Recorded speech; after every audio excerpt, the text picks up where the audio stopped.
Good afternoon and welcome to the pre-agenda interview for Wednesday, February 11th, 2026. Will the clerk please read the title of the bill? Bill 18, Resolution appointing Ivette Mongalo-Winston as Director of the Department of City Planning. For the record, we're currently joined by Councilman Mosley as well as Councilwoman Warwick. What I would like to do, as you're well aware, we have to administer an oath. So I will read it, and then afterwards, I would like you to say, I do, I affirm, whatever your word of choosing. Do you, Ivette Mongalo-Winston, solemnly affirm that the testimony you are about to give before this council shall be the truth, the whole truth, and nothing but the truth? And do you further affirm that you will faithfully discharge the duties of the Department of City Planning to which you have been nominated? I do. Thank you. With that, I want to turn it over to you. If you have any opening remarks or if you just want to tell us a little bit about yourself, Sure. Why you're interested to serve in this position, and then we'll open up for questions. Okay. Well, thank you for this opportunity. This has been a long time coming, and when I saw this was a potential opportunity to serve as the director, I immediately jumped at it. So I come from an architecture and urban design background, but I feel like I bring a unique skill set here because I've worked both between the private sector, departments, residents, stakeholders, all kinds of interests, and I feel like I try to understand the issues that impact planning as a whole and impact our neighborhoods, and so I try to bring that balanced approach to city planning and recognizing that sometimes hard decisions have to be made, but that's what we're here for. So I'm excited to continue to build a department that is using its expertise to be a resource for its residents. I feel like I came to work for all of the residents of Pittsburgh, and particularly the council people represent those residents, and so I'm excited to work together to address any issues that you're coming across in your neighborhoods across the city. I'm also very big on communication and transparency, so I know there's been a lot of challenges in the last couple of years around some projects and so forth, and so I'm really working to communicate clearly about what planning does so that there can be a better working relationship, and hopefully people in the neighborhoods come to know us as a resource. So we have a great team over there, and I'm really hopeful for the next few years to do some good things in Pittsburgh. Thank you. With that, we'll open it up to members with questions. We'll start with Councilman Mosley. Thank you for your willingness to serve, and thank you for a great conversation. I don't know if it was a week ago or 2 weeks ago at this point.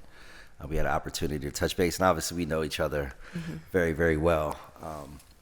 I've had the opportunity, to see your work in the community, in the district that I represent prior to my time as a council member, and even since I've been on council. I guess my first question is a question that I posed to you when we sat down in private, is just sharing your thoughts about the role that the Department of City Planning can play, in addressing, this, wide-ranging challenge that we have around housing, addressing affordability as well as increasing the inventory, of housing, and obviously the Department of City Planning does not go out and build houses. Yeah.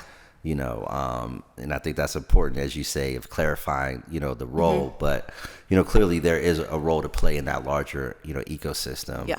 As we try to bring, more housing inventory of all typologies and price points online, obviously with a lens for the most vulnerable, and those who have felt the impact, of displacement over the last, 10 or 15 years. But if you could just share your thoughts about, within that larger ecosystem that would include, the housing authority and even the county government, nonprofits, and obviously for-profit entities. But where do you see the Department of City Planning sitting within that broader ecosystem?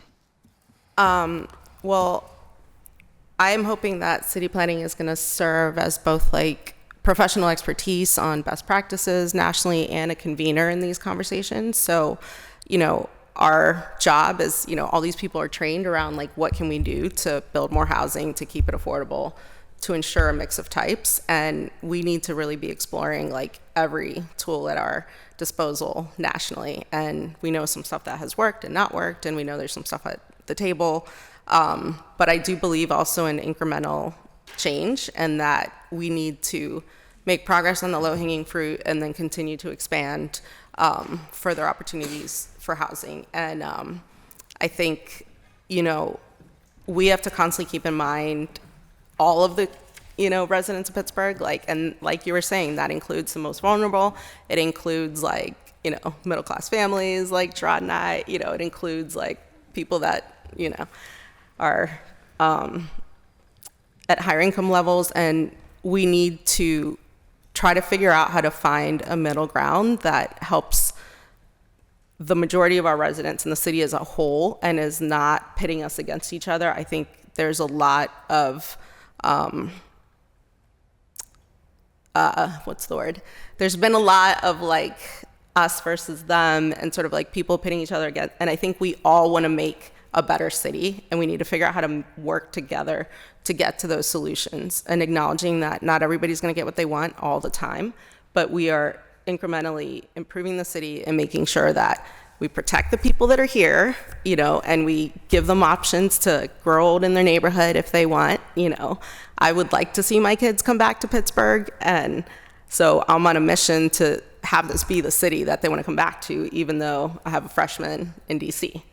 So it has not been a choice of many people of color to, reach their professional aspirations here, but I'm hoping we can create a city that our kids can come back to. And so it's just going to mean like working better together with the URA, with the Housing Authority, with council at large to make some change in this space. And I have some thoughts about other tools that haven't been explored here, and city planning is, going to explore and seeing what's a good fit for Pittsburgh. Mm-hmm. Thank you for that. And then also in our conversation, you talked about the fact that you are a certified city planner. If you could talk a little bit about that particular expertise and why do you see it as so important for this role, and being that you are a certified city planner, Yes. What does that mean, for this particular role? Yes. So I understand, where do I start here? Okay. So I try to explain to people like city planner, the planning profession, it's a profession like doctors and lawyers, right? And for much time, in the recent, even though I've been in Pittsburgh for 25 years and I've worked in a large part of that time nationally, then I ran my own practice here, half locally, half national.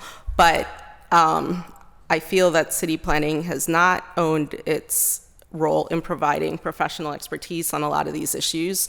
And all of us that got into planning clearly have a passion for hard things. So we have, we have an education in understanding how cities developed, how, mistakes that have been made by planning in the 70s when people were trying to do the right thing, and all the crazy stuff around why public housing ended up the way it ended up. And so we are trained in the development of cities, what has not worked over time, how to be careful about making decisions in the future, and so forth and so on. And we need to deploy that expertise in working with city government here in Pittsburgh. So, I try to tell people, if you broke your arm and a doctor told you needed a cast and to do X, Y, and Z, you would follow it.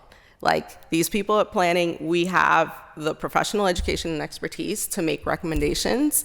And sometimes I think being on the other side of planning as a consultant, I've seen them take a more passive attitude. I think no fault of their own, but I think this is a new day where we need to, take pride in that expertise, share it. It's not necessarily always going to be taken as the way forward, but we need to share what's working and has worked nationally and since the beginning of time when cities were formed.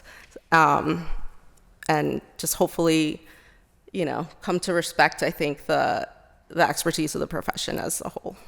Sure. And are there any, particular, strategies and policies and approaches that you see, from your national perspective, as well as from, your observation and study, do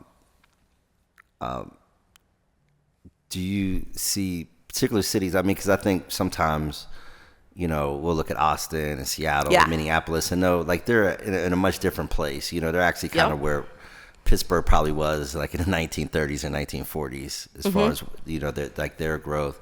But cities like Pittsburgh that are, Rust Belt cities that are trying to rebound, are there particular best practices that you're seeing? Other cities that are in similar positions as Pittsburgh, primed for a rebound, that you would like to see from the city planning perspective, things that we should be implementing and things we should be thinking about as policymakers? Yeah. So, for example, I took a recent trip randomly to Chattanooga, Tennessee, which is phenomenal. And if you've ever been there, it's on a river. It's not 3 rivers, but it's on a river. It lives on 2 sides of that river that are both arguably equally active. The downtown, there's colleges there. There's a strong medical presence, so very similar to Pitt, and so forth. And they have revitalized this downtown to the point, they have a huge student population that apparently does tend to stay there. They have lots of visitors. They're connected to natural resources that, like we are with the mountains, and a strong philanthropic community. And so I feel like somehow they figured out how to work planning, the elected officials, philanthropy, the universities. Somehow they got organized to create a physically amazing place that you're like, oh my God, their parks on the river, are activated with all kinds of elements. They're serving young to old. And I mean, I feel like I would live there in a heartbeat, and so we have many of the same physical attributes. And my previous firm that I was at, UDA, they were working there a long time ago. And I know Chattanooga has been working at this for a long time. So it's not that it's going to happen overnight, but at least they have a very coordinated approach on how you move together. That's something that right now I'm really hoping to get to. I've spoken with the mayor, if we're all working from the same playbook and each doing our part of the work, and staying in our lane, that we can make more coordinated progress together. Thank you. And I don't want to, exhaust all the oxygen. My final question is, given that you've worked in so many spaces within this ecosystem, and obviously, your resume speaks for itself. What, has called you, to put this hat on, to come back out of the private sector? I've seen you in community meetings with the Lawmer Consensus Group. I've been to charrettes with you in Wilkinsburg around transportation planning. But what has called you, and I thank you for your willingness to serve. Yeah. But my final question is, what has called, for you to step out of the private sector into this public sector role? I think because at some point I realized that, city government and the planning department has the capacity to set the conditions and the rules for good things to happen. So all of us in the private sector, we're operating in that system, but we cannot affect the system as a whole. And if I have the opportunity to create better conditions for success in Pittsburgh, I will have a greater impact than doing it out here in the private sector. And what was I going to say? So I think it's the level of impact that, while I thought about this long and hard, and it comes with different challenges, we have the power in city government to really set better conditions for our residents if we're willing to do so. So I want to give it a shot. Thank you. Well, again, thank you for your willingness to serve. As I hold you in very high regard, as well as your family, your husband, Gerard, your daughters, our children know each other. And I hope your daughter's enjoying her time at American. But She's watching right now. Hopefully, she doesn't have too much fun in DC over the next 3 years I and wants to know. come back to Pittsburgh. I'm struggling with the same thing. I have a son who wants to go to Morehouse in about a year, and Atlanta is the A. And Gabby's living her best life in DC. Right. But So, but again, I thank you for your willingness to serve. Looking forward to working with you in a whole other context as we, worked together numerous times in the past. And I defer my time back to the chair. Thank you. Next to the table was Councilman Warwick. Great, thank you. Welcome. Thank you. I was very excited when I saw your name come up because obviously we have worked for a long time together on, both in difficult situations, sort of, and kind of like opposing sides, but also together, obviously your work with the Hazelwood Green, and your engagement with the Hazelwood community, which, I appreciate. And you've always, you always are open and engaged and handle conversations with grace, even when they get difficult, so I think that's nice. But no, but it's important, it's important because a lot of times with these planning conversations, they are difficult. So, or they can be. I also sort of a similar, sort of like this question mark about what is the role of the planning department. And I know that, for myself, and I think also for, we see there's all these plans. So, there's,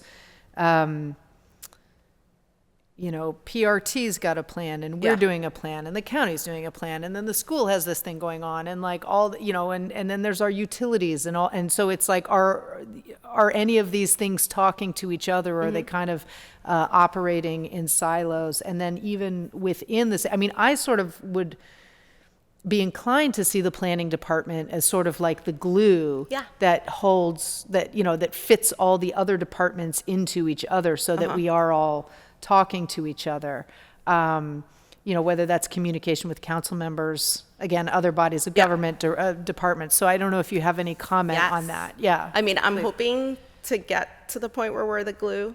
It's going to take some work and intentionality to get there. But one of my kind of like first 30 days thing was to understand and further define the role of the neighborhood planners, for example. So, and what I've said, in-house is that like, if you're serving Hazelwood, it is your job to know like anything that's kind of on the table planning wise in Hazelwood, whether it's coming from, like you're saying, like PRT or whatever, these other places, that it is your job, like you guys know your district, for us to know our neighborhoods and to, once we hopefully pick up monthly conversations with council, that we're a resource where you're just like, well, is there anything else in Hazelwood happening that I should know about? Or if you come to us and are like, what's up with that PRT plan, that we have some familiarity with it. So I'm on board with being the glue, number one. And I think that is the piece about city government that I understood to be the biggest challenge, is the siloing of roles and information, and even in my office of 56 people, like if, we have 5 divisions, but they might talk to you about different things, right? So I'm like, if you're over here talking about Hazelwood stuff, are you talking to the person on the other side of the office about Hazelwood? And we're going to start doing that. Like, even though you're in different divisions, covering different topics, there needs to be a thread, more for, like, I'm trying to center the resident and the normal person in understanding, planning, and engaging with them. Like, they don't care when we're at a community meeting. Like, we started meeting with the mayor's office and community affairs. Like, when 3 people show up from the city at a community meeting, they might not distinguish or care whether you're from the mayor's office, city planning, community affairs. They don't care.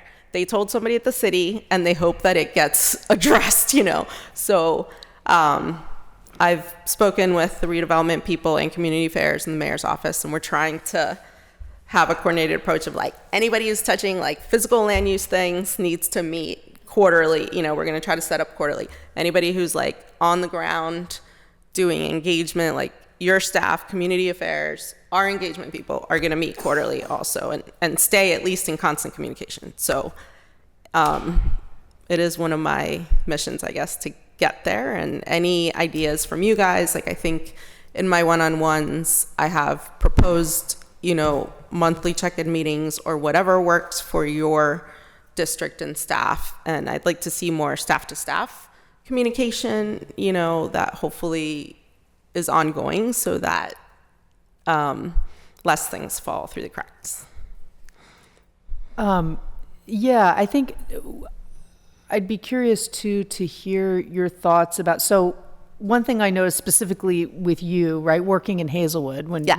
you were, working with Tishman, was, in community meetings, it was often quite helpful. The community would be talking about a thing, whatever, community benefits agreements, or like something, right, that is a need.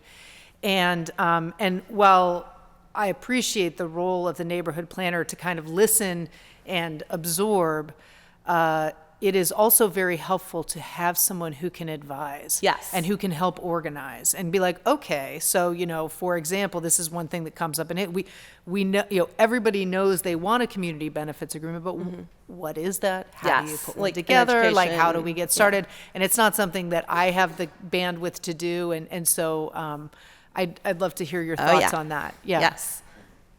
Okay. This is very simple. I'm meeting with all of the divisions to understand what they do and what their priorities are for the year, and to get an understanding of the lay of the land before, making any major changes. But one thing with the neighborhood planners that I noticed the same thing, because I was always in that community meeting with you, listen, and what I'm understanding that has happened, like, these are back to professionally trained people that have good ideas. There's a ton of good, smart people there, and we are not there just to listen. We are not there just to listen or to take notes. Like, from now on, like, you are serving as a advisor, convener, interpreter. Like, if somebody asks a question from the audience and it wasn't understood by the other side, reframe the question or whatever you need to do to help the conversation move along. Like, they have professional expertise that they, I think, want to deploy, and for whatever reason hasn't been happening as much. And they have great ideas and, on how to go about things, and that is the role we will be playing from now on. So we're not there to take notes. Like, you didn't go to school for however many years to take notes. So no disrespect to whatever was happening before. But so I'm really hopeful, though, that I do think there's other parts of the system in the city that has compounded that. And city planning has not been, I don't know what the word is, respected, appreciated, whatever, like, taken into account, And to your point, like, if you have 2 to 3 staff, you don't have the bandwidth to be developing policy around X, Y, and Z. Like, that's why we're here for you. You tell us what the problem is, we can help you flag some potential solutions, or if you have solutions, we can work on it together. Like, I'm hopeful to be in a more collaborative working relationship, but that is going to take all of, the departments and so forth agreeing to work in a different way together.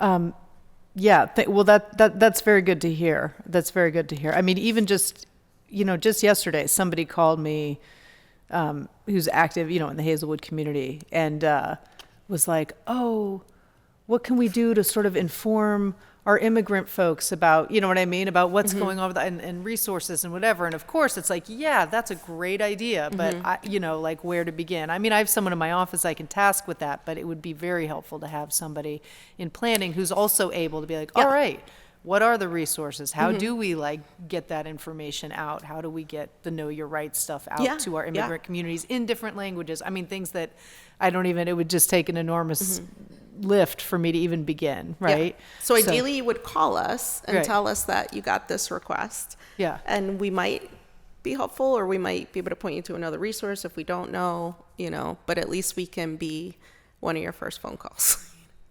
Great. And that also, so that sort of shifts me toward my next question, which is, well, at least since I've been on council, things that go through the planning team seem often to sort of take a long, like it's like, okay, this is going to take a long time, right? Like this is going to be a long process. So how can we make the department more agile to address, because you're going to have Councilman Charlin has a bill about housing, like we just have, my office just has one about accessibility. Councilman, sending these requests that are coming over from council members because of something we've obviously been hearing a lot about. How do you maintain the agility to kind of jump on things that we throw over the fence? Yeah. Okay. So there is a big project management component here that I think I also bring to the table, because I've managed large teams of that are multidisciplinary, all each doing their own thing, and I've had to prioritize them. And I run my own business, managing 8 to 10 jobs at a time. And there it is, and Andrew has been great on this. We recognize that there's a need to, formalize procedures and set priorities, and then tell people about them, so that if 5 of you bring us something urgent, that we're communicating okay, look, I know yours is urgent, but Councilman Mosley's thing had come in right before you, whatever. I think as long as there needs to be structure and there needs to be communication, because I find that the staff is very capable and wants to do good work. And so I think it's partially in the communication that things are getting lost. Or if you need, I also believe in setting clear timelines. If you don't give me a date, it is very hard to stay on track. And so I'm hopeful in these conversations to say, okay, we're going to do this over an 8-week time frame. We need X, Y, and Z. There are clear I don't meet just to meet, and I want there to be clear action items coming out of meetings with dates and people.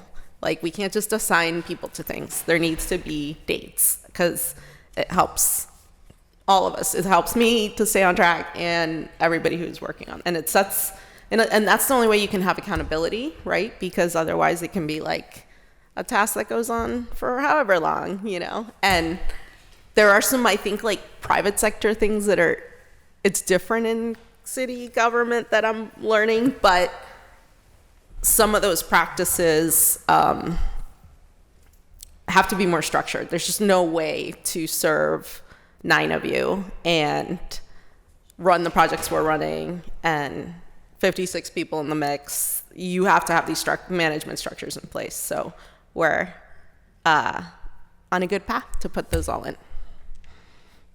Great. And so my last question is, and I'll leave the comp plan to another member. I'm sure someone's going to ask about that. Is around, the affordable housing question, because obviously we are very divided as a city. I think maybe as a council too, about how we keep Pittsburgh affordable for people who are living here, so that, as you said, so that they're whether working class people, whether it's seniors or their kids, so that they can stay in the neighborhoods that they've been in for generations. How do we preserve that? And then also, how do we ensure that Pittsburgh is affordable for all these college grads that are here and they're graduating college and they don't make a lot of money, and right now. I think the average for a 1-bedroom is $1,200 a month, which is just, mind-boggling. And even that has gone, rents have gone down about 5% recently, which, to think that's where we're at, as, yet our rents have gone down. So just in city planning, I know we have a new zoning administrator. Yes. And I am all for this idea of fixing the zone. The zoning is we're going to update the zoning code. Update the zoning code to make it sort of more, but also in this divide, there is this, the term YIMBY, like I cannot stand this I know. term, right? It is so insulting. It is so insulting to community members, to people who, who care so deeply about their neighborhoods, Yeah. who have, put their lives into their communities, and to kind of brush them off like, well, you're just, we're smarter than you are, trickle down, whatever. It really isn't working. And so I'm curious about how you hope to address that in, as you come into these community conversations around development Yeah. and whatnot. Yeah. I think one thing is I want to start getting away from like what's the word? Adding fuel to like divisive narrative that is not helping any of us. And I think those of us in leadership have a role to stop using certain terms. I think like I've actually I was talking to staff about certain particular terms yesterday, is that we have a role in not enhancing that divide and putting energy towards it, number one. And number two, I think like using more city planning, like owning their role of like sharing data and facts about where things stand, and then figuring out how to fix it. So I think, being able to navigate the conversations with like, these are the facts of each situation, and understanding that there are difficult things happening on both sides. I think sometimes it's hard for like presenting the economics of the situation and why a certain thing can't happen. I think we need to like, city planning needs to be more, be providing more of that foundational like facts of the situation, so that we're understanding the decisions about, it's not about like X person doesn't want to provide affordable housing, or, is a terrible person. Like, they're not terrible human beings. Like, I think we need to get away from that emotionality of the situation and get to like, these are the, this is the specific problem in that project or situation, and maybe there are these other alternatives, like get creative about that is. And for example, like I had suggested to Councilman Mosley, like, about the ADUs way back when, like, we need to make incremental progress and get some goods. Like, we're going to need to build more, and we need to build more of a variety of types of units. Like you were saying, like the students who are having their first unit, all that. So I think like it's a mix of trying to bring us together towards shared goals instead of continuing to propagate like that divide, unfortunately. And, sharing, okay, maybe there are these other tools that we haven't explored. What do people think about these? And so, but they're very, like you're saying, they're hard conversations. And those of us who got into planning apparently have a glutton for punishment about those conversations. So we chose to navigate these issues. And like all these people, in-house, like they chose this profession to do this hard work. And we're just going to have to start doing it and making incremental progress. Okay, great. Well, I don't think I have any more questions, so thank you. I appreciate it. I'm glad to have you with us. Yeah. Thank you, Councilwoman Strasburger. Thank you. Well, thank you for your willingness to serve in this admittedly challenging role. Yeah. Now and really any time in Pittsburgh's history, it's going to be a challenging position to be in because of so many decisions that need to be made, important decisions, and they particularly now, as you intimated, the kind of natural emotions that come along with land use planning, right? It's just that and parking kind of allows for that to rise up in individual people and members of our communities. So I will ask about the comp plan. Sure. And I guess less about like the nitty gritty of how we move forward and what we do, and but like where you think there is an opportunity. If you'd like to speak about any kind of more specifics about where we go in the next few months, great. But I'm more interested in what that then, like once it's done, what that allows us to do. Yeah. and what we can, if that in your mind is then setting the stage for tackling zoning and tackling so many of these other necessities that would underpin Yeah. decisions and provide us with data and this and that. I also, as part of that, would like to understand how you see that fitting in with other plans from other levels of government. Okay. Particularly since the county is undergoing one. Yeah. And the prospect of a climate action plan 3.0. Yes. So however you'd like to address that really big question. Okay. So I feel like I had a good conversation with Councilman Coghill yesterday about this. And this is the simplest way that I can describe the value of the comp plan, okay? Is that the comp plan, in theory, if it represents the interests of the broadest constituency across the city and recognizes all those different issues at play, that the comp plan represents what we expect the city to look like in 25 years. If all of us did an awesome job and, got what we wanted in the it is a picture of that, right? So in your district, it's like, this is where residential goes. This is where we want commercial activity at. These are the greenways we want to be connected. So it sets an expectation that makes it easier for development to be, weighed in that context. In theory, if it's alignment with the plan, it should expedite some of that investment and growth, right? And if it doesn't, there's a clear reason why, so that if somebody's proposing something way different, it at least sets the conditions of this is what we expect in our neighborhood. If you want something else, you need to explain why, right? So it should expedite the kind of investment that we need, especially in some of our neighborhoods.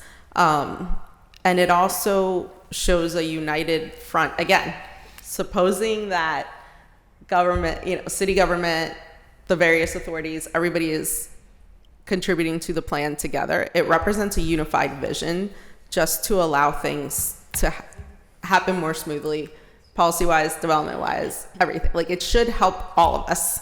So in order to get there, my understanding of where we are, there's been a lot of good work on the analysis front. And I know some of you may or may not be as familiar with it, happy to share, but there's been a lot of good analysis. There's been some exploration of, different ways to go about growth in the future. But really where we are now is it's clear that there's been some missing constituencies represented in input to the analysis phase or to where they were. Because I also want to clarify that there were no recommendations to date and we were about to enter the recommendation phase. So our proposal, and I've spent the last 4 weeks figuring out how to have a clear pathway to completing a plan, because I do think it's valuable and will help our city and can be done in the next 7-8 months,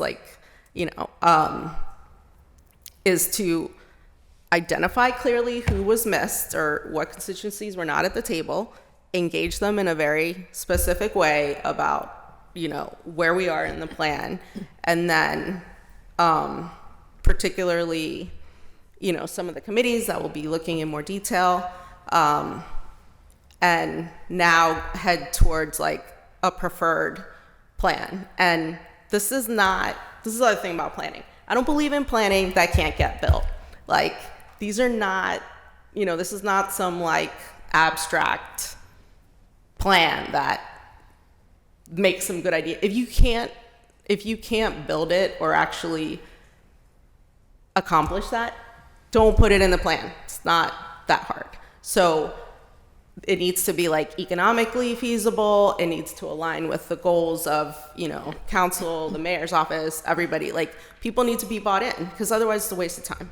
So I'm hoping, I've proposed monthly meetings with council to all work together, make sure it reflects your districts, coordinate, you were asking about PRT and those plans, blah, blah, blah, SPCA, all of that. They should be ideally integrated in some way, in the mobility vision, it should be integrated. So the idea is to get the missing engagement, head towards a draft plan, then engage with all the interests around the draft plan and then finish it.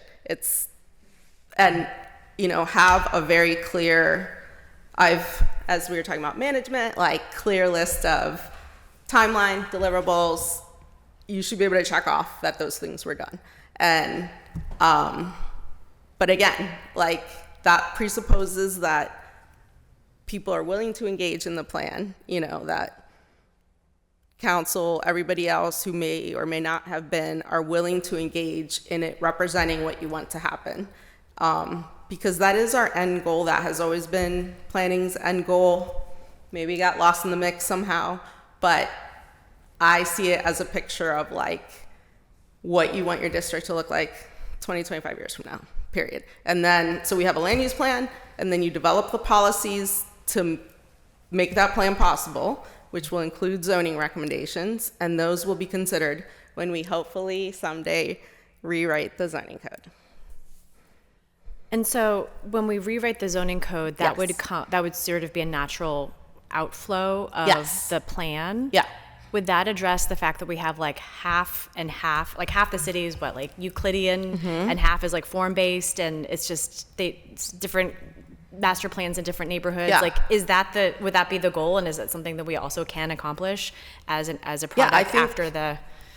I think the goal would be that in the comp plan, the policy recommendations would say that, like, redevelop, like revise a consistent zoning code about X, Y, and Z. Like it would identify the things to do in the next step of revising the zoning code, so that this is like like a logical next step is actually making it law. And Carolyn is super excited to do that, and I'm sure she has brilliant ways to do that I don't, but that is our game plan. Okay. And same thing on the affordable housing front, that it is making recommendations about which policies to explore in the near future, and they're not just pie in the sky things that have worked all over the place. They are like the things that should be appropriate to Pittsburgh, and we should advance into formal policy. So that's part of why we're hoping the comp plan can serve as like the receptacle of all good things we need to change about land use, and then it can make it law.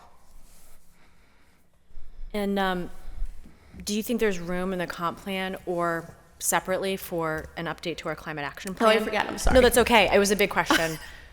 Okay, so I believe, Flora's team is the team in DCP that has been working on that, and I know they've met with you, and we're excited to do a post agenda on like the update on their work. And my understanding is that, like we have, there are sort of like topical experts in DCP, like the climate people and the Greenway person and the housing person, that those people will be working closely with the consultant to make necessary recommendations about that piece of it in the comp plan. So, or at least like next steps of like what needs to happen. Great. Well, I was really glad for the conversation around neighborhood planners, because that was one of the questions I had. And I guess related to that, we have this interesting dynamic where I think what I saw most recently was our engagement specialists, who were not necessarily in city planning, doing, I thought, like a really amazing job at engaging the public and trying out this new structure where there was the engagement and kind of outreach team, it changes names every administration, but essentially, like being embedded in or being responsible for, say, Public Works and DOMI, or, and then planning kind of had its own thing. And I guess I see opportunities for there to be an even more, less siloed and more comprehensive and set way of engaging, whether it's planning or whether it's DOMI, whether it's or whether it's a sort of something that comes at us and we're on defense, we're like responding to something, or it's a set plan, right? And there are different approaches with different teams where, one team might want to, I know Domi really prefers to have like something to show the public before they take it public. Okay. Whereas like there could be, so as to not waste an engineer's time, right? And to not like, but on the other hand, I just envision this other opportunity where we're engaging the public in envisioning and co-creating before the engineers get involved, and then the engineers and planners sort of being responsive to that and saying, we heard you, we are receptive to that, and I'm going to address every single point that you recommended. Here's why we can or cannot do that, or here's how we integrated it into the plan. Like, I would love to see that to accomplish two goals. One, to use the sheer expertise that our planners have, like that is their background, and two, to have just a set way we work with the public, and three, to build trust with the public so that they are like, they might have pie in the sky ideas and have to be told, sorry, that's not feasible, but at least they were able to be there in the front end. Yeah. And that rubs up against the fact that we don't have unlimited time and resources. So I don't know. I guess my question is, do you think there's an opportunity to use the expertise of planners to help to work cross-departmentally to establish, and with our engagement team, to help establish these set sort of norms for community engagement? Yeah, I think there's all kinds of opportunity. Are you talking specific the engagement people in our office or in other offices? I mean everyone who has a planning background, right? Yeah. Like, so there are engagement people, I guess, in your office, but they're also neighborhood planners, right, who ostensibly have that background too. Yeah. So whoever it is helping to devise what this standard looks like. So, and I think, I mean, like, my practice was like a third of my work was designing public engagement processes, and I'm in the camp of like engage early and often, because it's just gonna make you spend money later, like, is the reality. And I know that sometimes like engineers and others come from a different place, but so I think I'm bringing the ethic of like, one, you got to be intentional about how you're gonna engage and about what, right? Like, I am very big on respecting people's times. Like, usually we're the only ones paid to be in these conversations, right? So we should really be more careful about residents' time in these places. And so I think we have to have an intentional game plan, and we're just beginning to understand how to work like our people with the mayor's office people. And I'm glad to hear about, like, Domi sounds like a conversation to have, and like your staff, I'm not sure, how they engage. And so my hope is we're getting to a place where, we can have a more intentional approach, because our two engagement specialists are like constantly learning and training in the best ways to, navigate these issues. So they've been wanting to train they're there to train the rest of our staff. And I wonder if we can just do it with other departments too. Like, like unintentional bias and like things like, so I think they would love that. And, just accepting in-house that, like, it's better to communicate with people and tell them you don't know, or you don't have the answer yet, or you're looking into it, than to say nothing. Because when departments and projects go quiet, people make up their own assumptions, and it doesn't help anybody in the end. So communication is a big endeavor of mine, and thank God we have now a comms person in-house at DCP again. So we've been working closely to figure out how to communicate more consistently, and like, people know who to call and so forth and so on. So I think I'd love to be able to see, to work with other departments to figure out how to do things more consistently. So we can take that back. That's fabulous. I appreciate that. And I do agree that like even peer-to-peer training would be valuable. We, in our office, what we have been able to glean from some of what DCP has put together is just even like the norms and expectations of a community meeting, because it's in the slide deck. Like, it's such a small thing, but we include that now in every proactive community meeting that we do, because we've learned that from a DCP. So I do think there are more opportunities like that where, you know, to the extent that council offices or other departments want to learn from that, that'd be an opportunity. That's great. And can I actually, just add one more thing that occurred to me? I think one of the challenges in engagement is that, sometimes I wish there was another word for it, but is that people are like, we want to engage. Like, what tools should we use? Planning? And I'm like, I don't know. It depends. Like, are you going there to share information? Are you actually asking them their opinion? Like, are you whatever, you know, like, decide what you're engaging about, and then we can help you identify the tools.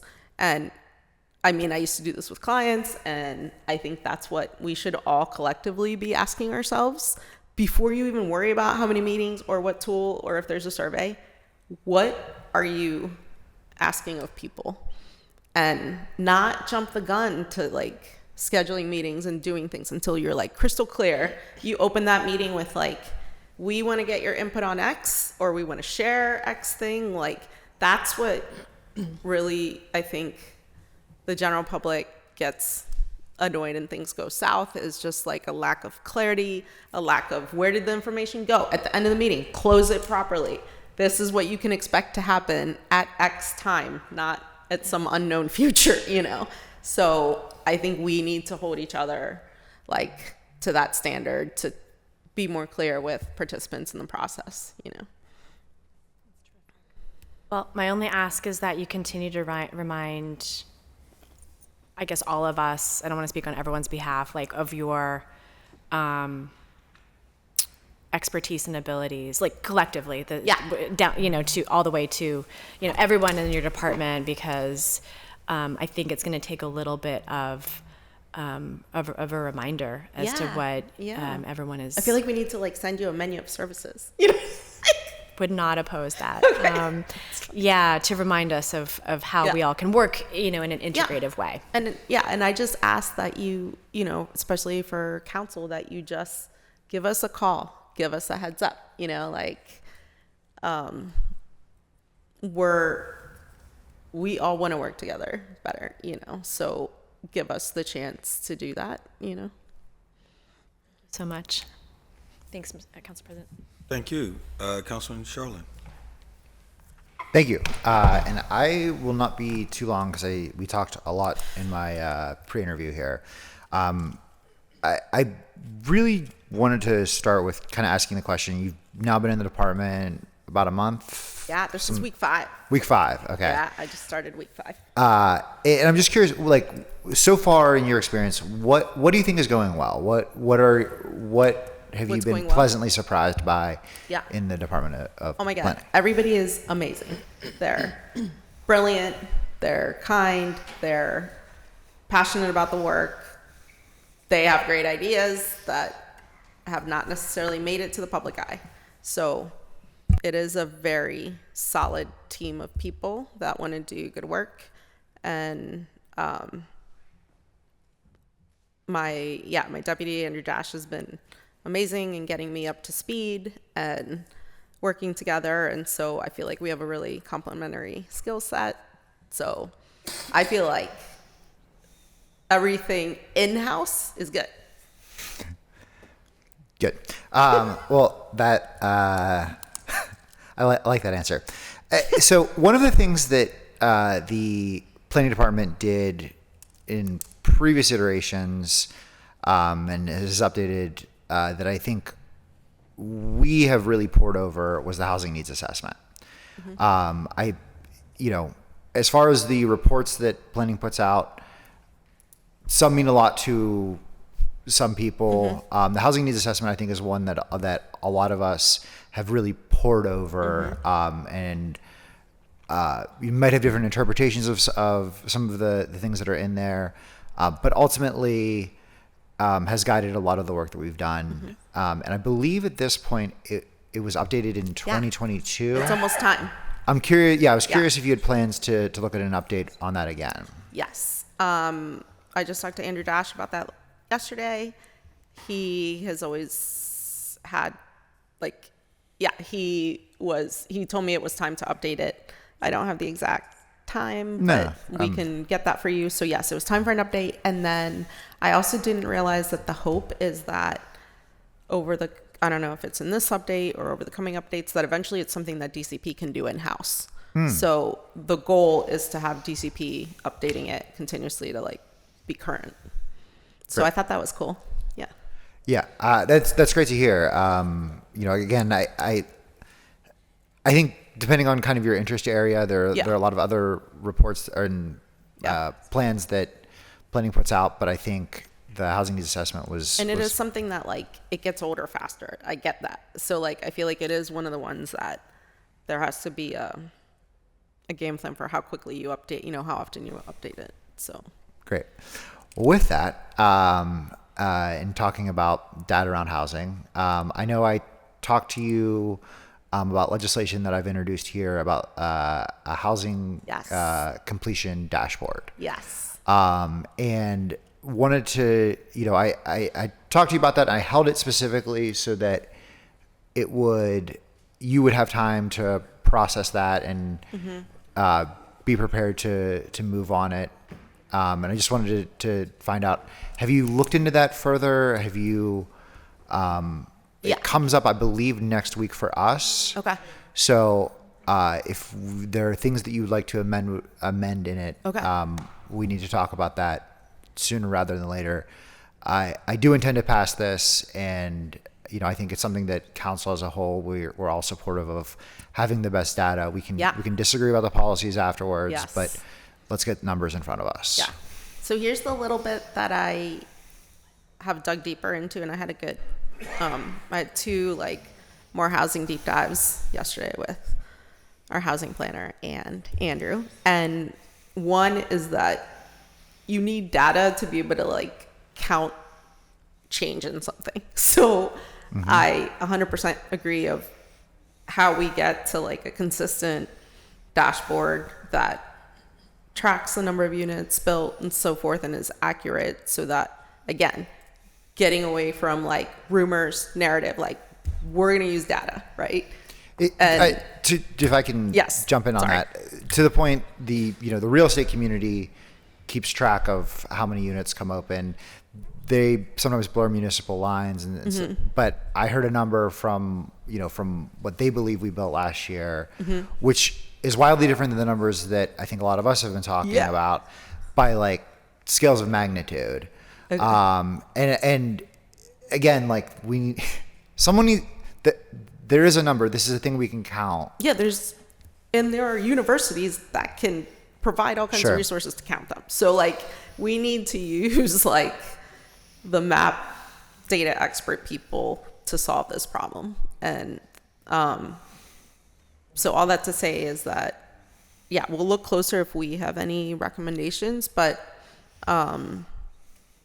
we have to find a way that we can get this data set and be updating it regularly and not be fighting about numbers. So what doesn't get measured doesn't get changed. So that's right. And you want a 10% change? I'm 10% of what? I don't, I need numbers. So good. Well, that comes up next Wednesday. Yeah. So I will look at that closely tomorrow. Yeah. Okay. We purposely left it pretty open-ended for you. If they're we're not telling you how to count it, but we're telling that it is your department's job to count that. So and then my understanding though is that there is proposed collaboration with IMP, and as long as DCP is connected to it, and tracking it, there may be better people to make the dashboard than our people, but I agree that we need to be on top of it and super managing it. I think I don't think the dashboard creating capabilities, I'm sure you probably have people, it probably is not as difficult as I think it is to pretty create hard, something apparently. like that, but I think they've tried. Someone in INP can probably figure that out better than anyone else can. So I wanted to follow that. The last question I really had for you, I heard you mention kind of a variety of different constituencies within the city that you're concerned about. People that live here, high income people that are low income. The one constituency that I never hear talked about are future Pittsburghers. Oh yeah. And I want to bring that to the forefront that like, Yeah. we talk a lot about the people that live here currently. Yeah. But what are we planning to do with the future of Pittsburgh as we want to grow our population, as we want to see Pittsburgh in the future? I think that there's often this idea that like when you bought your home in your neighborhood was perfect and everything that happened after that is terrible. And if you could just get back to when it was when you bought your home at this point, then things would be great. But we've seen certain neighborhoods, expand because of people's interest in them. We've seen certain neighborhoods, definitely have less population because people are moving out. Maybe because they're priced out, maybe also because they're just really tired of living next to an abandoned house. So I want to kind of ask the question, how are you keeping in mind a population that we literally cannot poll because we don't know who they are, the future Pittsburghers? Yeah, I should have mentioned them out of the gate because, I think if DCP, if all of us do our job right, we're gonna be the kind of city where people want to live. That is partially why I took this job. I want to make the places to move. I was talking about Chattanooga, we want to be the city that if people are given a choice, or have an option, they are choosing to live in Pittsburgh because of the quality of life, the quality of the neighborhoods, the quality of the amenities, opportunity, all those things. I guess I didn't say it, but sort of assume the way we're addressing future Pittsburghers is by making Pittsburgh an awesome place that people want to live in.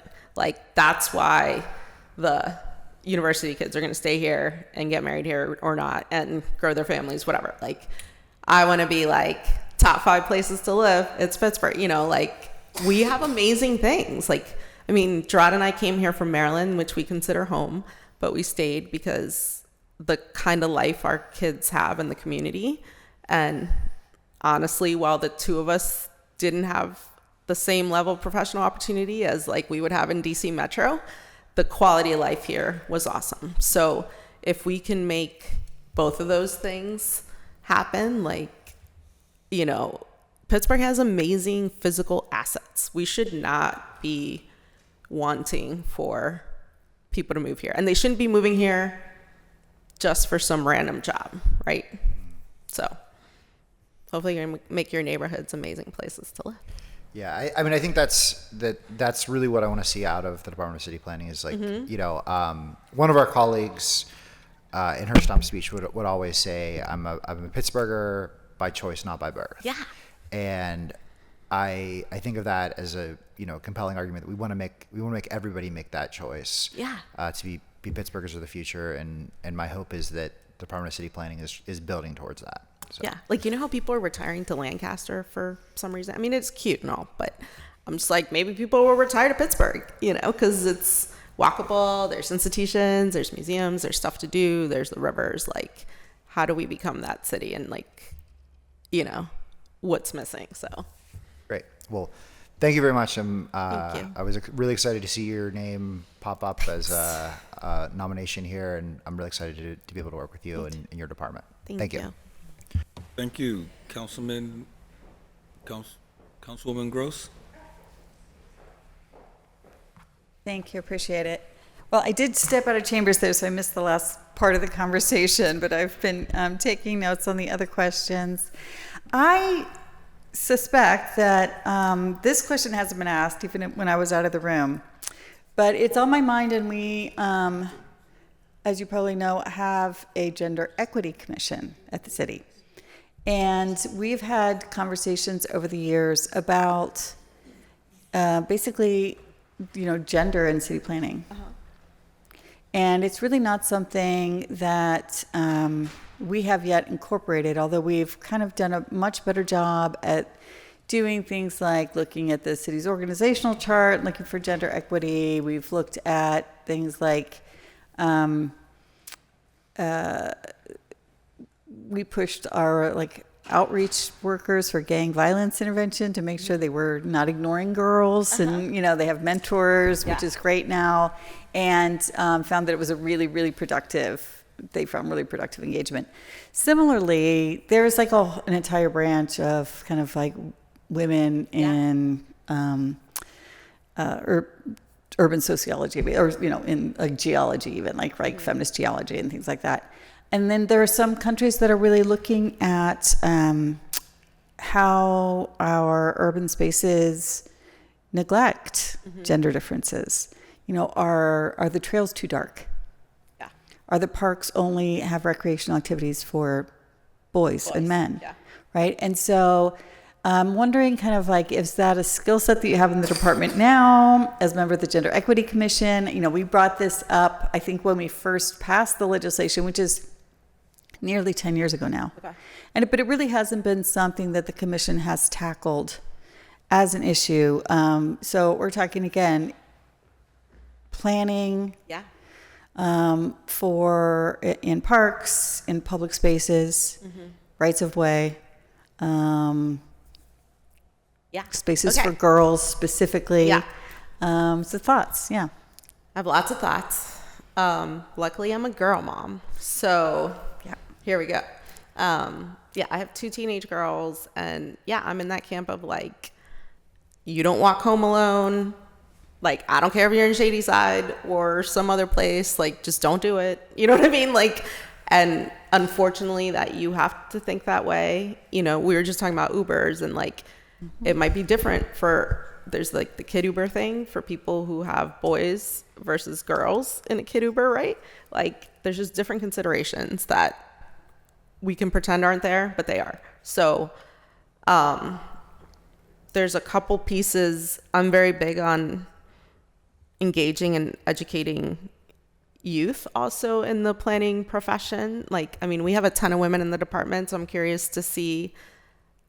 This hadn't been mentioned to me, but I'm excited to like hear from the women in the department how those recommendations have been considered or not, or whatever. Right. So we've had discussions of things like, there is a difference by gender in our households that don't have cars.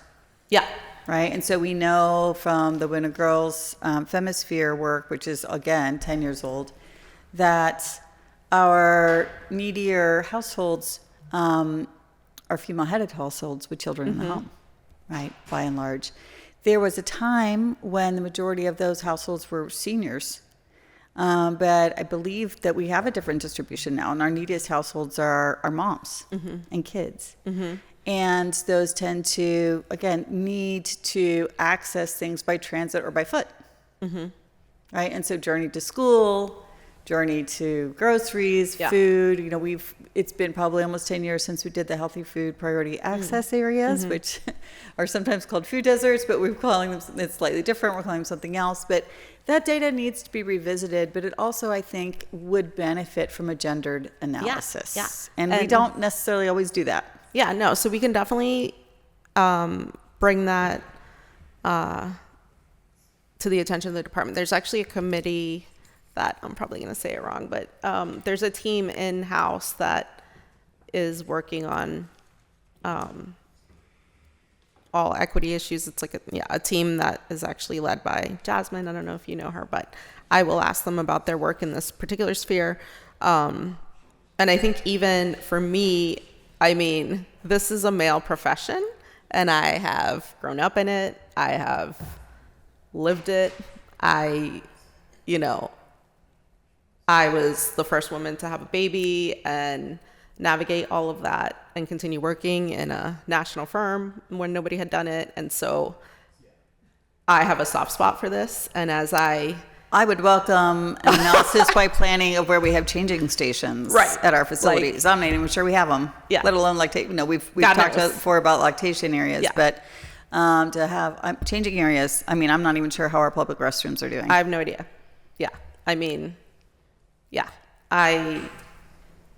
I did lots of things, thankfully, with the support of a really good husband, to navigate traveling a lot with a baby and a toddler and now that I actually had the first woman come up to me who's pregnant in my department, like, this is my chance to set the conditions for women to stay in the profession, which we know they're falling out of. And so I think, what can we do to keep professionals in this field? And then second, that consideration of when we're planning spaces and places that we're thinking about lighting, amenities, all that stuff. I mean, I also have we're a big soccer sporty family, and they are not necessarily your typical girls, but they do sometimes want different things than boys, and they don't want to just hang out at the mall. Like, that can't be the default activity that nobody wants to drive to. So, like, what are the things in the city that we're providing for girls and opportunities? So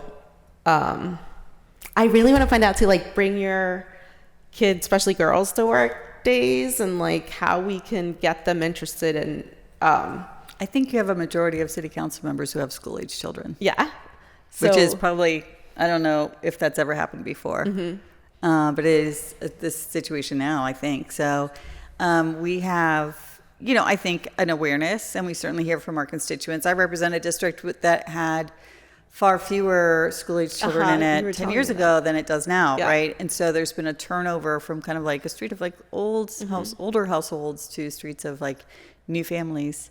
And I think we should be planning around the needs for kids and families Yeah. and kids at various ages, right? So planning for little kids, but planning for those big kids too. Yeah. And where their needs are on the streets, but that we could do a better job of planning by not Yeah. just age, but also gender. No, So- and I was the person, honestly, that somebody told me early in my profession, well, yeah, you can live in the city now. It's all, like, we were in Shadyside. It's great. But when you have a baby, you're going to move out to the burbs, right? And I was like, no. I didn't know that was a thing, but okay. And we chose to stay in a city neighborhood. And that's ridiculous. Like, if you want to live in Lawrenceville and have 3 kids, that's your call. Like, make it work. So, But we have lots of needs. So that kind of brings me to another question, which is that our planning department doesn't, or does it, right? Like, plan our parks. Like, we had our own planners in parks, yeah. right? And landscape architects in parks. This- And then we had like Domi kind of planning streets as well. And so, how do these things fit together? Let alone the fact that like we actually have no jurisdiction over where schools are or not. What the heck the water system does or does not, what the heck the transit system does or does not. And so how do you plan? Well, one is that my understanding is that planning does plan parks, and then they work together with the parks department to implement them. So one, I mean, this is kind of my bigger picture thing of like how somehow, okay, I came here 25 years ago. Somehow, pre-25 years ago, some forces that be started putting planning functions all over the place. Right. And I am on a mission to bring them back. Like, we are city planning. We serve and plan all of the land, right? All of the neighborhoods. Like, whether we're working with parks or Domi or whatever, like, the core planning, design, functions, policy should ideally be housed in planning. And so I'm hoping, like, I mean, I've had lots of conversations with our fellow leadership in these other departments, and I think we can get there, but we're a little bit re-engineering how the department has been working. And, the neighborhoods are re-engineering themselves very often, right? So they may, sometimes it's slow changes, but sometimes it's quick changes, it's rapid changes. And so, some reason this is on my mind, I think, because some places we have conflicts now, and we have some pretty tiny parks. And so there's a conflicts by the park users. Let's put it. We've been hearing some public comment lately of conflicts between different users of parks. Yes. And, it's okay, especially because my district has like 14 small parks. It's just a lot.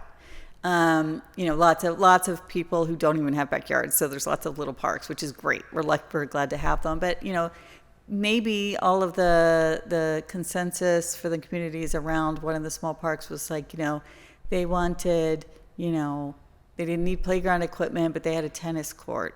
Well, Yeah. now they don't want now no one plays tennis in Yeah. the neighborhood anymore, but they want a basketball court because there's teenagers, or they want a community garden, or they want a playground structure because suddenly there's lots of toddlers. And so these things change, and it's okay for us to make those changes, but it does take planning. Yes. And it takes To do. having those conversations and being honest about the fact that nobody's playing tennis, and it's okay. Like, you just, need to outfit the parks with what fits the population. And I think obviously the profession and like materials are getting to the point where like there's more flexibility in like things you put in parks so that they can also change over time. So it's not so set in stone, Another thing, I know that we've touched a little bit today on the climate action plan, and there's also a zero waste plan, and then I know that we've been working with planning on both issues around greenways and community gardens. Councilman Cockle and I have worked now, especially for 5 years, on what we now call city farms in the Parks and Rec Department, which is planning and supporting more community gardening, not just city-run gardening, but also kind of community-run gardening on public property. And so, do you have any initial kind of experience in those kinds of outdoor spaces? Yes. Great. So in Baltimore, I was working in the Cherry Hill neighborhood a couple of years ago as part of a choice neighborhood program. And a lot of times, these can be pathways to like better food access, right? Right. That we're thinking of them as like, how can we get people closer to real food without, like, I know everybody wants a grocery store, but we know the economics of how many rooftops you need and like the economics to make that work. And so in the meantime, there are scalable models of, community gardens, growing your own food. There's like it's a different version of a co-op, but like there are different smaller models to grow and sell food. Sometimes like they're a combined thing. So I think we need to be looking at some of those models closer and not just fixate on the grocery store, because we may need to, do these like scalable in between things until a grocery store can come. And I think getting connected to the land and food again, we know is also huge for just like general like mental health, well-being, all that good stuff. It can teach kids to eat better down the road if you get them planting food sooner. So there's so many good benefits, and there's so many vacant lots to do it on, in theory. Exactly. So we have a lot of enthusiasm around the City Farms program. Okay. So we're like proactively supporting community gardens instead of just letting them die or, survive on their own, which we Okay. were before.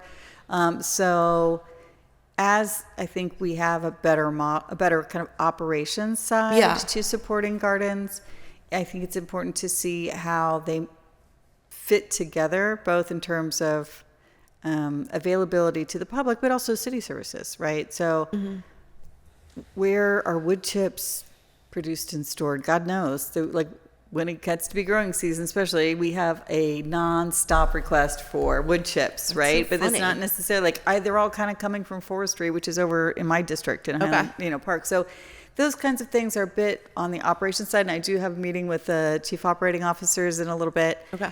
So I'll bring up that same topic. But I think we have the opportunity, and again, especially as some of our neighborhoods are changing, repopulating, whether, did it used to be people living for a long time, or people, changing their life stage, so they're more active and they're more outside, and they're looking for, engagement with kids and those kinds of things. We're finding a lot of support for both investments in our greenways and also investments in our other kinds of green spaces. Yeah. So it's, parks don't just have to be baseball fields. Yeah. Well, we love our baseball teams Yes. and our baseball fields, and God knows we're still working on improvements for those. We don't need to stop there. Yeah. And I think that's what was interesting to me, like I'm sorry to bring Chattanooga up again, but in wandering through their parks is that there's all kinds of stuff going on. There was like, intentional things going on. There's like informal play spaces. There's just like mounds and hills for kids to roll down. I love that. And so I think, because to your point about designing for girls, there's also like, there is like designing for specific groups of people, whether it be like ethnicity, race, so forth and so on. And like, there is like a sense of who's welcome and who's not welcome in the park. And some people may not be as attuned to it, but others are. And so are we intentionally designing the parks for everybody in the neighborhood? So that is something that I'm conscious of. Happy to talk more about that as well. And if, like I said, if there is a kind of committee in planning, I don't think we have talked to them about that. I will look into the food. Yeah, I will look into food and then that. the equity part as well. Yeah, I can get you information on that. So okay, I appreciate it. I think I'll let other council members take their turn. I appreciate it. Thank you, Mr. Chair. Thank you, Councilman Wilson.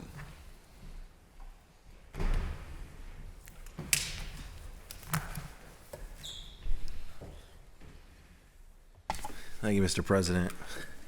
And it was great meeting the other day. yes, Feels like you were my number feels one. like a month ago. It was a month ago, and I feel like I already feel bad for not getting back to you with those notes. But you were my number one, and Cog Hill was my last one yesterday. She told me she saved it. Yes, that's what they told me. But, I don't want to put her on the spot. Okay. I'm assuming that was you, I guess. Yes. Well, as I pour water into a cup, I wanted to say that you have the right Oh God. the right idea about a water bottle. That's one criteria to be working in city planning, is good. to have a great water bottle. Just to have, with good stickers. Okay. It's just some jokes in the past that we've had in some meetings where Andrew running out of has water. his. I know and he always carries his. Corey had his, and It takes water to deal with this stuff, man. yeah, PLI they have good water bottles too. Dave Green has a killer water bottle. But anyway,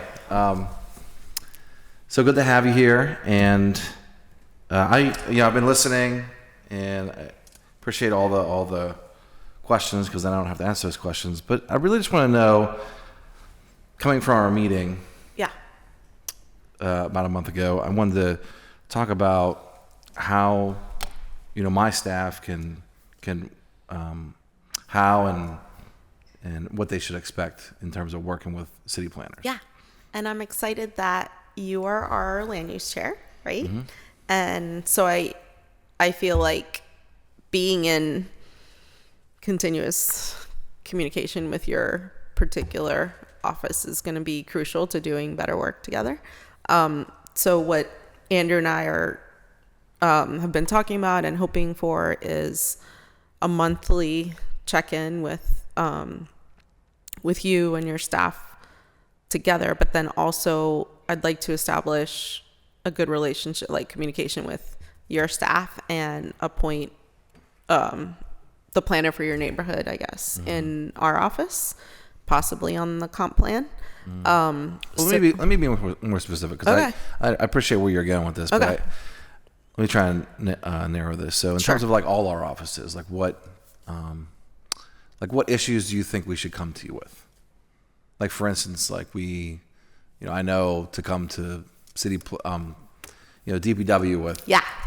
certain issues, because we can clearly visibly see what they're doing. So, on that note, what do you think we should be routing towards? Okay, let me towards see your if I can department? narrow it easily. Okay. I'll give you an example. So Yeah. I don't mean to make this, this isn't a trick question. No. So for instance, like we've been working with Domi on a parking strategy for Penn Avenue.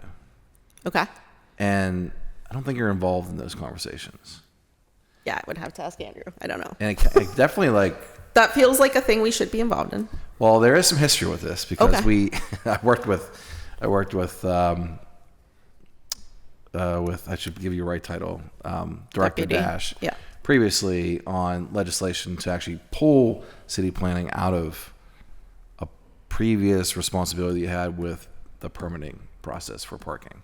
So Okay. there was this role that was uniquely tied to city planning. when we overhauled the permitting process years ago, we took that out and then put it with Domi because we felt it was right. But as these conversations continue in certain projects for Domi, it's like, well, now we're doing a whole parking study, and it involves, the Strip District, in particular, how we, what is the future of parking for the Strip District? Because, I wouldn't even know how to go about that just at a council level office. So, we were looking towards Domi, but as this conversation continues, no, I think we that's should probably definitely a planning thing. So, like, if you think about anything that's land use and you're trying to figure out where to put it, you should involve planning. Like, if you were trying to figure out, like you were saying, this parking strategy collectively in a bigger place, involve planning. If it's like where to put residential, involve planning. Like any physical land use thing related to where uses go or allowed. And then any building, like, I know you guys are working on the short-term rental issue, for example, like anything that's related to rules of how buildings sit on the land, I guess, would be another category of thing. because I understand Domi, they're responsible for the right of way, but there's a lot of people who use that right of way, and and like Domi can make it residences. And the Strip District is unique. I'm trying to think if there's other areas, but I wouldn't be able to come up with it right now. But when we went down the path of saying, okay, one way to get enforcement on these new loading zones, Domi felt a strategy would be to have enforcement there, and the only way to get enforcement is to have meter parking all the way. That was the idea that they came up with. Well, there's still older homes and townhomes. Like, not everything's apartments and condos on Penn Avenue. Like, there are still looks similar to, if you're on further up, if you're on Butler. Like, there's a few locations where you're like, oh, there's still, row homes here. So, this could be a good opportunity to implement a hybrid option, which is something we put into the legislation when we, when you took planning out, or no? Yeah. Well, anyone could have done it, but we overhauled the permitting process. So we left it in there where we could explore hybrid options where, I don't know what that looks like, but I guess in this case, could look something where residents could park in the paid parking area with their permit. Yeah. I don't think that exists anywhere unless there's some special Not that case. I can think of, but. But that's just a small part of it, and it presents unique questions like, so then is everyone who's in apartments on Penn Avenue, are they going to have the ability to get access to that, or, a condo? So anyway. Yeah, and that's where So there's a large conversation. I'd love to, I think we'd love to involve city planning to understand, but how do you see yourself in there? You mentioned it mostly because anything that involves land use. Yeah. And those kinds of things, like, we can work with, like, Domi can actually make the thing happen, but I think it's helpful if you have city planning involved in the strategy for how to fix the problem. So, like, you're coming up with, like, where the parking should happen and the strategy of where it goes. And, like, I know that Domi is going to enforce it and stuff, but planning can help you solve for the general strategy. Because maybe, there is something else that's been tried somewhere else that that Domi isn't bringing to the table. And I mean, I'm guessing, like, because there are planners that focus on these, like, transportation issues, so I would definitely involve planning anytime you're trying to, like, solve an issue, like, in a bigger area, I don't know how to think of it. Yeah, well, if you even look beyond just that part of Penn Avenue where we're trying to solve, there's, I believe it was at zoning last week, the old Woolley site where they're now parking illegally. What happened? Illegal use of parking right now happening on the site. And they're going for that to be like a temporary lot for at least 5 years. And people were asking like if I'm supportive, and my general take on it is, well, you have Brickworks that is going to break ground soon, which is right across from St. Stanislaus. So you have this, anyway, you have parking that currently exists where people are using sort of the business district. Oh, and it's going to go away. Sort of the business, yeah, it's going to go Okay. away. And so, although we don't want, we want to limit the amount of surface lots. I guess, if they don't have the funding together yet, I guess that is a way to provide parking down there. It would shift from Brickworks to there. So I guess it is a short-term solution that's good. But that is just the where- overall thing is that we're going to keep on when they build, we're going to be in the same situation. People are going to wonder like, well, where do we park? Yeah. That's where I realize that a lot of people, Domi would, there probably is a large group of people that would say, hey, you need to figure out other ways to get to the strip.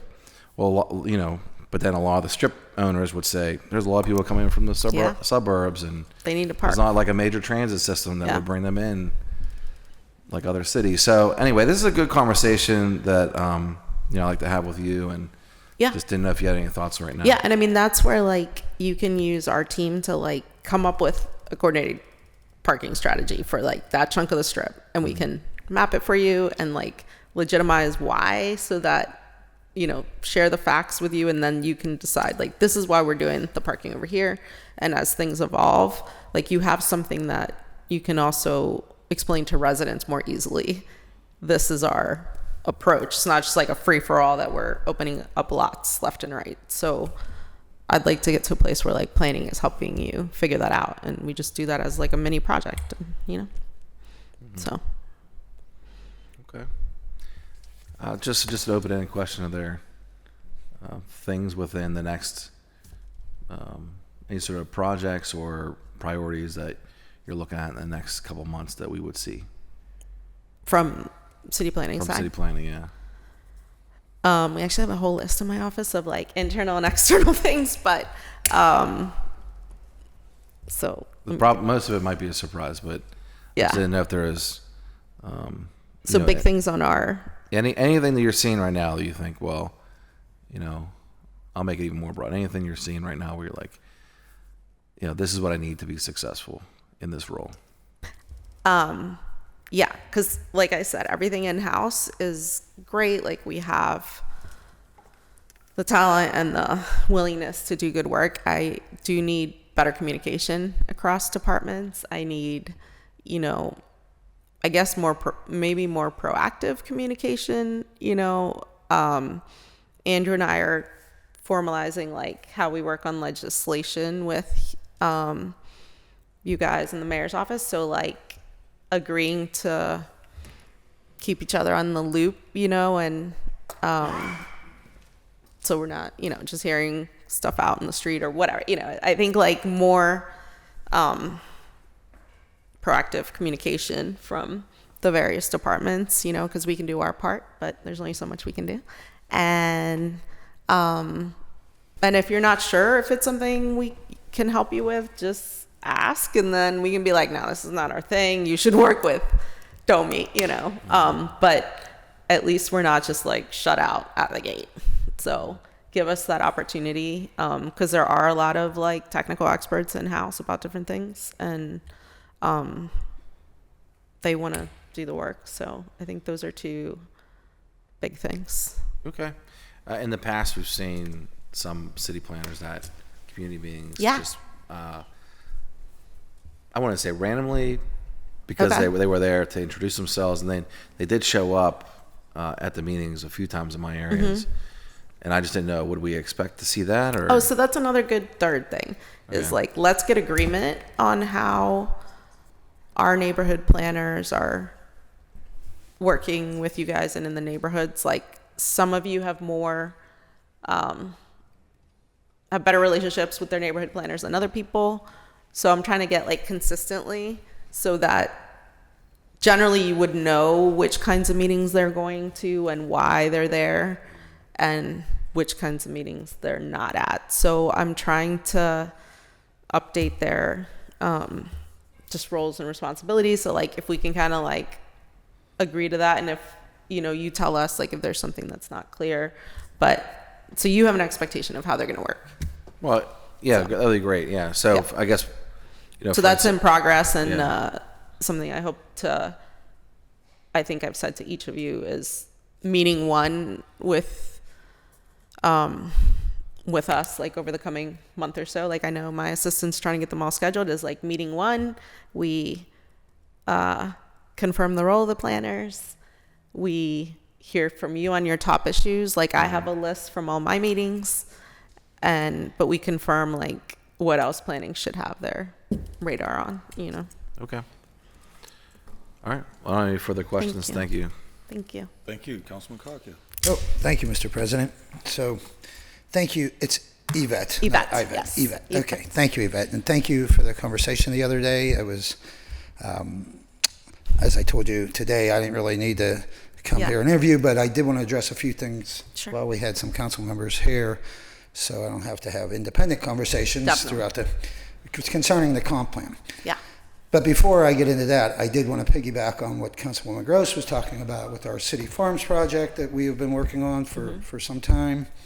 I'll admit I'm not a gardener. You're not? Had some tomato plants sometimes, But, Councilwoman Gross had, introduced me to her district and kind of took me around to all her little, and took me around to all her little garden spots. And, as much as food, and this was during the food crisis when people were lining up, at food pantries and food banks at the time.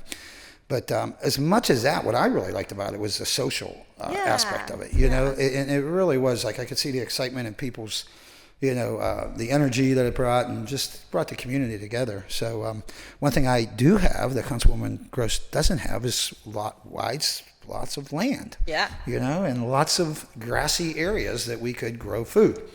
So we set out, many years ago, and we've come a really long way. And I look forward to talking more in depth with you and Councilwoman Gross as to where we're at and the whole thing, and progress that we've made. Councilwoman Gross has had orchards forever, but I have started a couple. I have one in particular. I have now 60 trees. We started about 5 years ago, maybe. I think I planted my first tree, and we ate our first piece of fruit off of it this year. I made Councilwoman Gross and her staff eat it first, and they volunteered. I don't know how tasty it was, but it's small. We're just in the beginning stages. But these trees are growing in native plum. Yeah, that's right. Sorry, Bobby. Yeah. Yeah. So, I mean, and again, it really is about I now have people stopping and weeding it on their own, and just the community that it kind of brings together. It's really exciting, and people love it. We had signs made up and everything else. We did pitch an idea to the Peduto administration, going back to the Peduto administration, for a farm. Okay. I mean, a legitimate basic farm, a 1.3 acre farm, which is part of a park that we have, Brookline Community Park. Mm-hmm. Really, really beautiful park. And on the back end of it, there's a 1.3 perfectly flat area. Pristine, as Councilwoman Gross would say. We have a hard time finding good soil out there in Lawrenceville. But I was going to say the dirt is sometimes. This used to actually be a farm, right? Oh, no way. We tested the soil. The soil comes back perfect.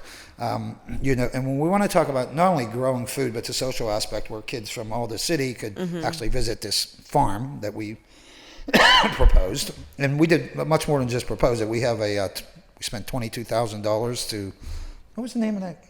The group that we, Spatial, but they put a plan together for us as to how much produce we could pull out of it and everything. So at the time, again, it started with Mayor Peduto, but I want you to come out and visit this place. Okay, I totally want to see it. I mean, this is like... in Brooklyn? Okay. Yeah, and I'll get Councilwoman Gross, and we'll bring you out, and we'll show you the plans that we already have made up. Okay. We'll show you, what we envision there and all that. So yeah, I would really love your involvement in that, and your interest in that, and show you where we're going. And I'll get the history from Andrew's team and stuff. So. Yeah, and we have all the history, but and we did pitch this to then, Mayor Peduto and Chief Gilman at the time. And, it was kind of on the later end of their year, so it never really developed. But I'm hoping to re-spark it. And to this day, the people in Brookline come up to me. They saw the plans. We kind of marketed it. We didn't have to market it. The press kind of marketed it for us.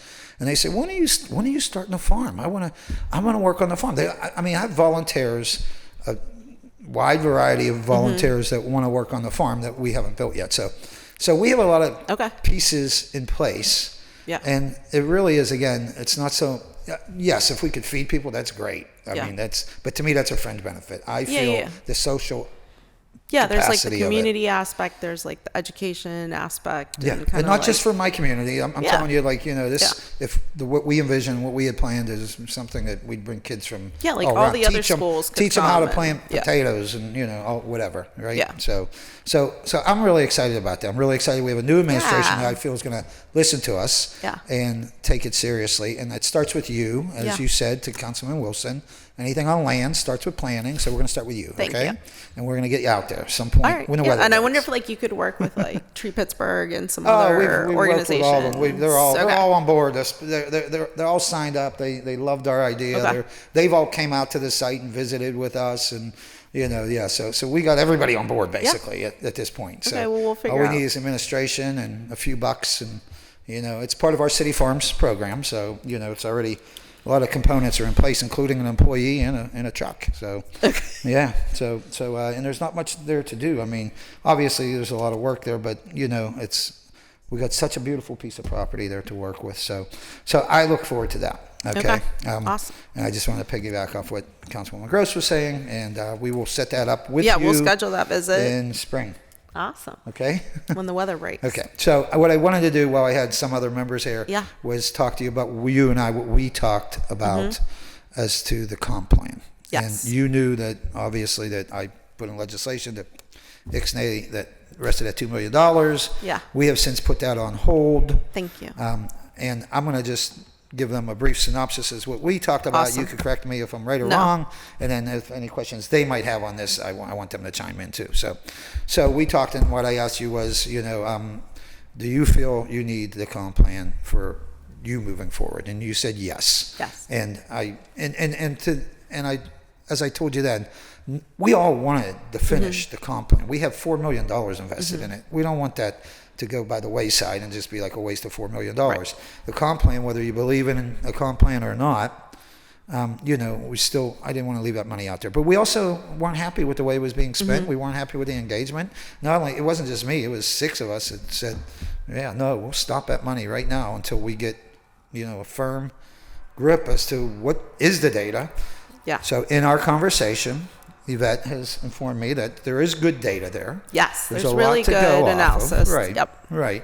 And in talking, I told you what, again, I thought this was before Councilwoman Warwick put the proposal on to raise taxes. So it was like desperate. It was like $2 million. Yeah, we need that back. I'm not saying I want to spend it now either, but we're not in as desperate a stage, I felt at the time. And quite frankly, we just didn't want to waste $2 million on something we really don't know about. Yeah. So you have promised you will engage with all of us Yes. as to why it's important and what's important to us moving forward in our district using the data that has already been collected. Yeah. Yeah, and you claim there's a lot of good data there, which is great. Yeah, which Right. And the other portion of the money, this is a 25-year plan, so it doesn't have to be done next week. Or, I spoke to Chief Gilman and, is it Chief Gilman or Deputy Mayor Gilman? Is it Chief? Chief. Okay, Chief. I spoke to Chief Gilman, and, he had informed me he's going to try to raise the money to finish, because I know the administration also wants to see it finished. And being that you want to see it finished, it even, gives it more teeth. So, and I know is out there trying to raise money from foundations. We're rich with foundations here in Pittsburgh. I don't know if he's had any luck on that or not, but I've agreed with you, and I want the other members to know that, I think that's up next week for discussion. So rather than claw that back, we'll continue to hold it to see if Chief Gilman has any luck on his end. Okay. And if he doesn't, for some reason, can't raise any money for it, then we will talk, members, at least the 6 of us who were for pulling that back, we will talk as to, what portion you might need. You'll come up with a figure maybe, and hopefully it's not all $2 million. But Yeah. if we need to use that money, I will commit to using it because you feel Thank it's so you. important and the administration wants it. But I'm hoping not to, though. I will tell Yeah, you, and we I have- truly am, because we spent enough of taxpayer dollars on that, really. $4 million. Councilwoman Gross will tell you, no other city even came close to that. But much bigger cities in the city of Pittsburgh have comp plans at a fraction of the costs to what we did. So I would love to see the foundations or whatever monies you need to finish that. But you have my commitment that, we'll Thank sit you. down, we'll talk about whatever we need to finish it. If he comes up empty, if Chief Gilman comes up Okay. empty, we'll figure it out as to what we need to do to finish it. So I hope that's clear. Yes, and that's was kind of that's summed up our super, conversation. encouraging, and Okay. I've committed from our side. We are putting together like a list of deliverables and a process and timeline and a budget. So we commit to sharing that with you, so there's full transparency about the process and what to expect and how the dollars are spent. So Right. I was never a big believer in the plan, to be honest with you, but I'm not a planning expert. I like hope that you so- will be by the Hey, time it's over. If she can get me to So- grow trees, you can get me I into know. the I'm planning like, department, at okay? least So- come along for the ride, and Right, hopefully right, you right. will. And at the very change your least, mind. I've always said, Yvette, if it helps us get grant money, or Yeah. so that to me, that makes sense to me. Yeah. That's what I see. It'll be helpful for all of us. And I think it was really a miscommunication of the planning department that we had, and I was just like, I don't even know who you engaged with in my district. I didn't feel it was fruitful. I didn't feel like there was any direction, and I hope that you can clarify that and show me what a good comp plan can help Yeah. guide us, Yeah. or at least my district, into the future, and the city of Pittsburgh as well. So that's all. I just wanted to state that for other members to know our conversation around the you. comp plan, and obviously, if you guys have any questions, now's the time on that. No questions. And I'll just offer that, as I offered to Councilman Coghill, if you want to be briefed on what we heard in your district, like, we're happy to schedule a time to do that. Like, I know you wanted to, review that and add anything that might be missing. So Yeah, I feel like we all need independently briefed onto like what Into it means there. to our specific districts or the city of Pittsburgh alone. You Yeah. know, I just need clarification, I guess, and before I vote to spend another dollar of it. But once I get that clarification, and if we can't get the money from outside sources or foundation sources, then I would be willing to tap back Thank into you. that monies as long as we only use half of it at the most. okay, Promise thank you you. that. I will. Yes, $1 million, have a dollar that's about. nothing to sneeze at. Okay, that's it for me. Thank you. Thank you. Thank you. It is now close to 3:30, so you and I can chat offline about some thoughts that popped up during this discussion. But the reality is, I've known you for many, many years. I highly respect you, and I believe you'll be a tremendous director. And so I thank you for your willingness to serve. With that, having exhausted the business of this pre-agenda, we are adjourned.